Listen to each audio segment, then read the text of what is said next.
ఓం సాయిరామ్. శ్రీ సమర్థ సద్గురు సాయినాథ్ మహారాజ్ కి జై. సాయి భక్తులందరూ ఎలా ఉన్నారండి? మీరందరూ ఆరోగ్యంగా ఆనందంగా ఉండాలని, మీరు కోరిన కోరికలన్నింటినీ బాబాగారు తీర్చాలని మనస్ఫూర్తిగా మీ తరపున నేను కూడా బాబాగారిని మనస్ఫూర్తిగా కోరుకుంటున్నాను. ముందుగా బాబాగారి పాదపద్మాలకి ఒక్కసారి నమస్కరించుకుని వీడియోలోకి అయితే వెళ్దామండి. ఇక ఈరోజు బాబాగారు ఎటువంటి సందేశంతో మన దగ్గరికి వచ్చారన్నది ఒక్కసారి చూద్దామండి.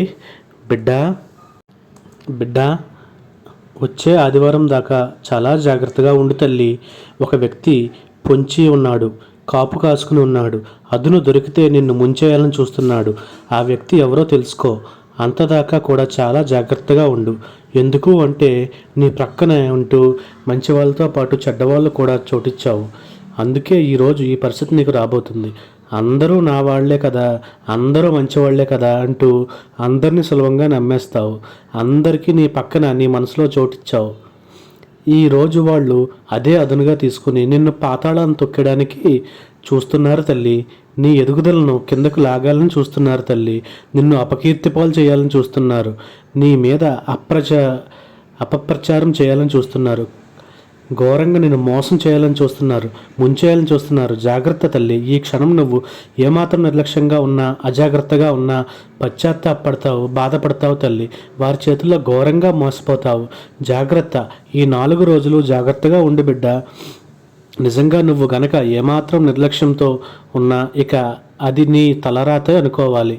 ఆ తర్వాత అది నీ కర్మ అంటూ బాబాగారు ఈరోజు ఒక హెచ్చరికతో కూడినటువంటి సందేశంతో వచ్చారండి. ఎందుకు ఇంతలా అంటున్నారు బాబాగారు అంటే అది మనం ఖచ్చితంగా తెలుసుకోవాలి. ఎందుకు అంటే మనకు ఏదో జరగబోతుంది, లేదా ఏదో ముప్పు రాబోతుంది, ఏదో చిక్కులు రాబడుతున్నాయి అని అర్థమవుతుంది. ఇలాంటి స్థితిలో వస్తేనే బాబాగారు మనకి ఇలాంటి సందేశాలు, సూచనలు అందిస్తూ ఉంటారు. వాటిని మనం తూచా తప్పకుండా పాటించి బాబాగారు చెప్పే సలహాలను మనం వాటి నుండి దూరం అవడానికి ప్రయత్నం చేయాలి. అలాగే కష్టాలు, కన్నీళ్ళు ఇవన్నీ దూరంగా ఉండాలని, మనం ఏ యొక్క వల్ల ఉచ్చులో పడకూడదని బాబాగారు మనల్ని రక్షిస్తూనే ఉంటారు. కాబట్టి శ్రీరామ రక్ష లాంటి బాబాగారు ఇచ్చే ప్రతి సందేశాన్ని అందుకున్నాము అంటే ఆయన ప్రియమైన బిడ్డలుగా మారిపోతాం. ఆయన చెప్పిన మాటలు విని మనం ఆచరణలో పెట్టి అలా గనక మనం నడిచాము అంటే, బాబాగారు చూపినటువంటి దారిలో మనం నడిచాము అంటే అది ఆయన మనల్ని ఇంకా ప్రతిక్షణం కంటికి రెప్పలా కాపాడుతూనే ఉంటారు. బాబాగారి భక్తులైనటువంటి ప్రతి ఒక్కరూ ఈ వీడియోని ఎక్కడా స్కిప్ చేయకుండా, మిస్ కాకుండా చూడండి. అప్పుడే బాబాగారు ఏం చెప్తున్నారన్నది మీకు అర్థమవుతుంది. బాబాగారి సందేశం మనం వినగలుగుతాం, అందుకోగలుగుతాం, ఆయన అడుగుజాడల్లో నడవగలుగుతాం. ఇంకా వరకు చాలా జాగ్రత్తగా ఉండు తల్లి. ఎందుకు అంటే ఒక వ్యక్తి వలన మీ జీవితం పూర్తిగా మారబోతుంది. ఒక వ్యక్తి వలన నీ జీవితం తలక్రిందులు కాబోతుంది. ఇప్పుడు నీ మనసులో ఒక అనుమానం రావచ్చు, ఒక ప్రశ్న నిన్ను తలెత్తవచ్చు. అదేంటి బాబా, ఒక మనిషి వల్ల నా జీవితం మారడం ఏంటి, తలక్రిందులు కావడం ఏంటి అనుకుంటున్నావు కదా. నిజంగా రేపటి రోజున ఒక వ్యక్తి ద్వారా నీకు నీ జీవితంలో చాలా అంటే అనుకోనటువంటి సంఘటనలు ఎదుర్కోగలుగుతున్నావు. అలాగే కొన్ని రహస్యాలు, అలాగే కొన్ని నిజాలు అయితే రేపటి రోజున నువ్వు తెలుసుకోబోతున్నావు తల్లి. రేపటి రోజున నీకు నిజంగా కొన్ని ఆశ్చర్యకరమైనటువంటి సంఘటనలు జరగబోతున్నాయి. ఎందుకు అంటే సమాజంలో కొంతమంది కావాలనే నీకు ఏదో విధంగా చెడ్డ పేరు తెప్పించాలని చాలా ప్రయత్నాలు చేస్తున్నారు. కాబట్టి అలాంటి వారి పట్ల తప్పకుండా నువ్వైతే అప్రమత్తంగా ఉండి తీరాలి తల్లి. జాగ్రత్తగా ఉండి తీరాలి బిడ్డ. ఏమాత్రం అస్సలు అజాగ్రత్త చేయవద్దు, నిర్లక్ష్యం వద్దు. ఎందుకు అంటే నువ్వు బతుకుతున్నది జనాల మధ్య, జన సమాజం. కాబట్టి నీ చుట్టుపక్కల ఉన్నవారు మంచివారుగా ఉంటారు, చెడ్డవారు ఉంటారు. నీ ఎదుగుదలను ప్రోత్సహించే వాళ్ళు ఉంటారు, నీ ఎదుగుదలను తొక్కేసే వాళ్ళు కూడా ఉంటారు. కాబట్టి నిజానికి నీ ఎదుగుదలని, నీ ఉన్నతిని చూసి ఆనందపడేవారు చాలా తక్కువగా ఉంటారు. వాళ్ళకన్నా కుళ్ళుకునే వాళ్ళే ఎక్కువ ఉంటారు. కాబట్టి వారి బయటికి ప్రత్యేకంగా కనిపించరు. వీరు చెడ్డవారు, వీరిది చెడు దృష్టి, వీరి మనసులో చెడు ఆలోచనలు ఉన్నాయని మనం గమనించలేము. ప్రత్యేకించి వాళ్ళు చెడ్డవారు అని చెప్పి మనకు కనిపించరు. కుళ్ళు, కుతంత్రాలు అవన్నీ మనకి ఎళ్ళగక్కుతూ ఉంటారు. కాబట్టి ఇవన్నీ చూసుకుంటూ అవకాశం కోసం పొందు వేస్తూ ఉంటారు, మాట వేస్తారు. ఎందుకు అంటే నేను కూడా వీరిలా కష్టపడుతున్నాను కదా, వీరు ఎంత త్వరగా ఎలా ఎదిగిపోగలుగుతున్నారు, వీరు ఎంత మంచిగా ఎలా ఉంటున్నారు, నేను వీరి స్థాయికి వెళ్ళకపోతున్నాను అని ఒక ఉక్రోషంలో, ఒక కోపంతో ఇలా చేస్తూ ఉంటారు. అలాంటి ఒక వ్యక్తి వల్ల నువ్వు వచ్చే ఆదివారంలోపు మోసపోయే ప్రమాదం ఉంది తల్లి. ఏదైనా చేయడానికి వెనకాడరు వాళ్ళు. కాబట్టి చాలా జాగ్రత్తగా ఉండు తల్లి. అసలు ఏం జరగబోతుంది అనే ప్రతి నిమిషం కూడా నువ్వు చాలా జాగ్రత్తగా ఉండాలి తల్లి. ఏమాత్రం అజాగ్రత్త వద్దు తల్లి. ఏదో ఒక విధంగా నీకు చెడ్డు పేరు తీసుకురావాలని వాళ్ళు ప్రయత్నిస్తూనే ఉంటున్నారు. కాబట్టి అలాంటి వారి పట్ల నువ్వు తప్పకుండా అప్రమత్తంగా ఉండి తీరాలి తల్లి. ఈ అవకాశం నువ్వు కానీ వదులుకున్నావు అంటే, ఒకవేళ ఈ అవకాశం ఇచ్చినట్లే కనుక నీకు సమాజంలో చెడ్డవారిగా చిత్రీకరించడానికి, వారు మంచిని పొందాలని చెప్పి మంచిగా అంటే నలుగురిలో కూడా మంచిగా వారికి వచ్చేటటువంటి పేరును వాళ్ళు పొందాలని చెప్పి చూస్తున్నారు. అంటే నీకు వచ్చి మంచి పేరును వాళ్ళు కొట్టేయాలని చూస్తున్నారు. మంచి పేరు కాకపోయినా పర్వాలేదు, మీరంటే ఏంటో, మీ నడవడిక అంటే ఏంటో మీకు మాత్రమే తెలుసు. అలాగే నీ చుట్టూ ఉన్న వాళ్ళకి, నీ అయిన వాళ్ళకి కూడా తెలుసు. అలాగే నీ కుటుంబ సభ్యులకు కూడా తెలుసు. కనుక కనీసం వారిలోనైనా సరే నువ్వు మంచి అనిపించుకునే విధంగా నీ ప్రవర్తన అయితే ఉండాలి. ఇక అలాగే రేపటి రోజున ఎవరైతే ఉద్యోగాలు చేస్తూ ఉన్నారో నీ యొక్క పై అధికారుల నుండి గొప్ప ప్రశంసలు అందుకోబోతున్నావని నువ్వు గమనించాలి. అలాగే నువ్వు పనిచేస్తున్నటువంటి చోట నీ మీద చాలా విధాలుగా కక్ష సాధింపు చర్యలు జరగవచ్చు. నీ చుట్టూ ఉన్నవారు, లేదంటే నీతో పాటు పనిచేసేవారు అయినా, నీ స్నేహితులు, నీ బంధువులు అయినా, వీళ్ళలో చాలామంది ఉన్నారు తల్లి. కాబట్టి వాళ్ళు కూడా కాపు కాసుకుని మిమ్మల్ని ఎప్పుడు దొరుకుతారా అని చెప్పేసి ఎదురు చూస్తూ ఉన్నారు. ఎలాగైనా సరే మిమ్మల్ని అవమానపరిచి పై అధికారుల నుండి ప్రశంసలు దక్కకుండా చేయాలి అని వారు సంకల్పించి కూర్చున్నారు. శతవిధాల ప్రయత్నాలు చేస్తున్నారు. అయితే ఆ ప్రయత్నం మొదలుపెట్టారని చెప్పాలి. కాబట్టి వారి ప్రయత్నాలు నువ్వు తిప్పి కొట్టే విధంగా నీ తెలివి అనేది పనిచేయాలి. నువ్వు ఎలా అయితే తప్పకుండా ఉండి తీరాలి. ఇది వారికి ఒక గుణపాఠాన్ని చెప్తే నువ్వు తప్పక చెప్పి తీరాలి బిడ్డ. నువ్వైతే మెతకగా ఉన్నావు అంటే చిక్కులు తప్పవు. ఎందుకు అంటే ఉన్నది ఏమైనా ఉన్నట్లు మాట్లాడడం నేర్చుకో. ఎవరైనా సరే నీకు చేడు చేయాలనుకుని హార్ట్ చేస్తున్నారు అని నీకు తలంపించినప్పుడు వాళ్ళ దగ్గర నుంచి దూరంగా ఉండు. అంతేకాని వారు నా మీద ఏం చేస్తున్నారు అంటూ లోపల నువ్వు మదన పడిపోతూ, బాధపడిపోతూ, నువ్వు ఏదైనా సరే చేస్తే వారు నన్ను ఏదైనా అంటారా అని భయపడిపోతూ నేను ఏమన్నా చేస్తే, ఇలాంటి మొత్తం మెతకబారు ఇవన్నీ నువ్వు కట్టిపెట్టి నువ్వు జీవితంలో ఒక గొప్ప ఉన్నత స్థానానికి వెళ్ళాలనే నీ బాబా కోరుకుంటున్నారు. కాబట్టి ఆ మంచితనం పనికిరాదు. అక్కడ మంచి ఎక్కడ వాడాలి అక్కడే వాడాలి, లేకపోతే చిక్కుల్లో పడిపోతావు తల్లి. కాబట్టి కొన్ని విషయాల్లో కొంచెం కఠినంగా అయితే నువ్వు ఉండి తీరాల్సిందే తల్లి. ముందుగా నీ మీద నువ్వు నమ్మకాన్ని పెంచుకోవాలి. అప్పుడే ఆ వ్యక్తి తలదించుకునే విధంగా నువ్వు చెయ్యవచ్చు. లేదు అంటే చెయ్యలేవు తల్లి. పిరికితనంతో వెనక్కి ఉండిపోతావు. నీకు తెలుస్తుంది వారు చేసేది మోసం అని, చెడు అని, కీడు అని, హాని తలపెడుతున్నారు నీకు అని అన్నీ తెలుస్తున్నాయి. కానీ ఎదిరించలేవు. ఇది తప్పని చెప్పడానికి నువ్వు వారించలేవు. కాబట్టి కొంచెం కఠినంగా ఉండాలి. నీ మీద నీకు నమ్మకం ఉంటే వారిని తలదించుకునేలా నువ్వు చేయగలవచ్చు తల్లి. ఎవరైతే నువ్వు ఎక్కువగా నమ్మావో ఆ వ్యక్తి కొంత నిన్ను బాధపెట్టే విధంగా అయితే ఉన్నారు.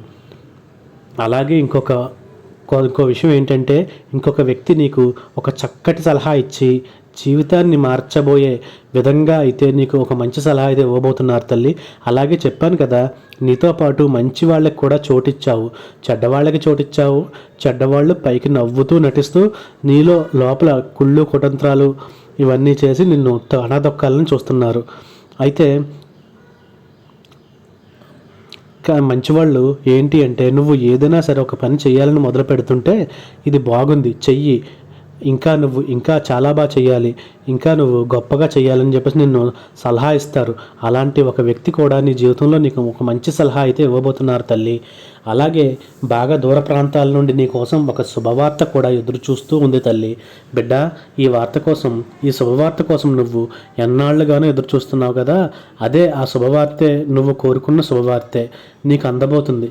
కొంచెం పొద్దుపోయిన తర్వాత అయినా సరే ఆ శుభవార్త అనేది ఖచ్చితంగా నువ్వు ఆదివారం రోజు లోపున తప్పకుండా విని తీరుతావు. అలాగే నీ మనసుకి కొంచెం చిరాగ్గా ఉంటుంది. దానికోసం నువ్వు ప్రశాంతతగా ఉంచుకోవాలి అని ఆధారపడుతున్నావు కదా.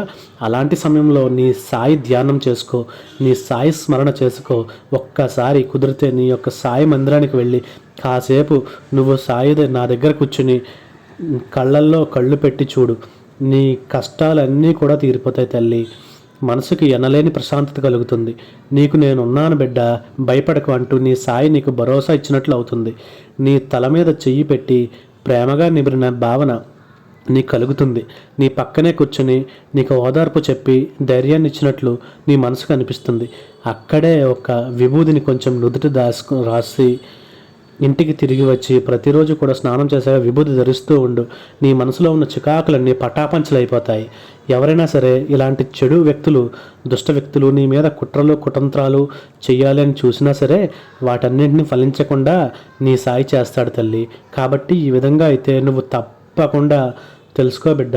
ఇక నువ్వు అనుకుంటూ ఉన్నావు కదా, వారిని నేను ఎలా కనిపెట్టాలి బాబా, నేను ఎలా వారి నుంచి బయటపడాలి, ఎలా వారి ఆటలు కట్టించాలి అని ఎన్నో సందేశాలతో ఇప్పుడు నీ మనసు చెలరేగి ఉంటాయి కదా. తల్లి చెప్పాను కదా, నా జీవితంలో మంచివారు ఎవరు చెడ్డవారు ఎవరు అంటే నువ్వు చేస్తున్న మంచి పనులను చెడగొట్టే ప్రయత్నం ఎవరైతే చేస్తున్నారో నువ్వు అటు వెళ్ళకు ఇటు వెళ్ళకు అని ఎవరైతే సరిగ్గా వేస్తున్న అడుగులు, మంచి దారిలో వేస్తున్న అడుగుల్ని ఆ దారిలో మళ్ళించి చెడు దారి నుంచి మంచి దారికి నిన్ను తీసుకొచ్చే ప్రయత్నం చేస్తారో వాళ్ళే నీకు మంచి వాళ్ళు అని చెప్పేసి నువ్వు ఎప్పుడూ గుర్తించాలి. కాబట్టి నీ మనసుకు తెలుసు, నీ మనసు ఒక్కసారి అడుగు, నేను చేస్తున్న పని సరైనదా, నేను మంచి దారిలో వెళ్తున్నానా, వారు నాకు మంచే చెప్పారా అని ఒక్కసారి ఆలోచించగా నీకే అర్థమవుతుంది చెడ్డవాళ్ళు ఎవరో మంచివాళ్ళు ఎవరో. నీ యొక్క మంచి కోసం చెప్పే వాళ్ళందరూ మంచివాళ్ళు అవుతారు.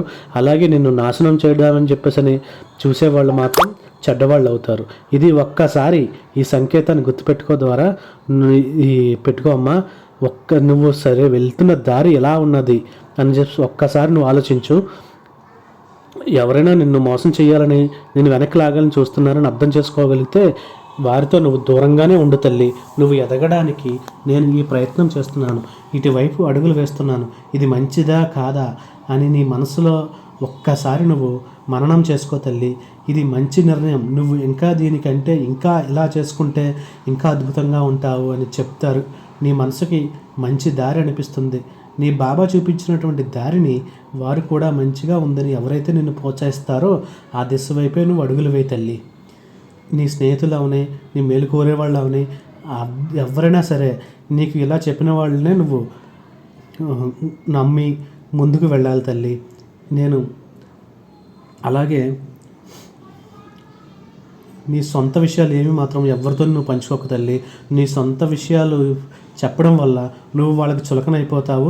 అలాగే నీ ఎదుగుదల వాళ్ళు నిన్ను సహించలేరు. ఎవరైతే నిన్ను తొక్కేయాలని చూస్తున్నారో వాళ్ళు నీ యొక్క ఈ ఉన్నతిని కోరుకోరు తల్లి. కాబట్టి గొడవలు వద్దు, కొట్లాటలు వద్దు, అరుపులు వద్దు, తిట్టడం వద్దు, మందలించడం ఏమీ వద్దు. ఒక వ్యక్తి ఇతని మనసులో ఎలాంటి వ్యక్తిత్వం ఉందని ఆలోచనలు ఉన్నాయని భావిస్తే వారికి దూరంగా ఉండు తల్లి. ఇంతకు మించి నువ్వు చేయాల్సింది ఇంకేమీ లేదు. నేను చెప్పాను కదా, ఒకసారి శ్రీ సాయి మందిరానికి వెళ్ళారా అంతా నీకు సాయి చూసుకుంటాడని. నీ వెనుక నేనున్నాను బిడ్డ.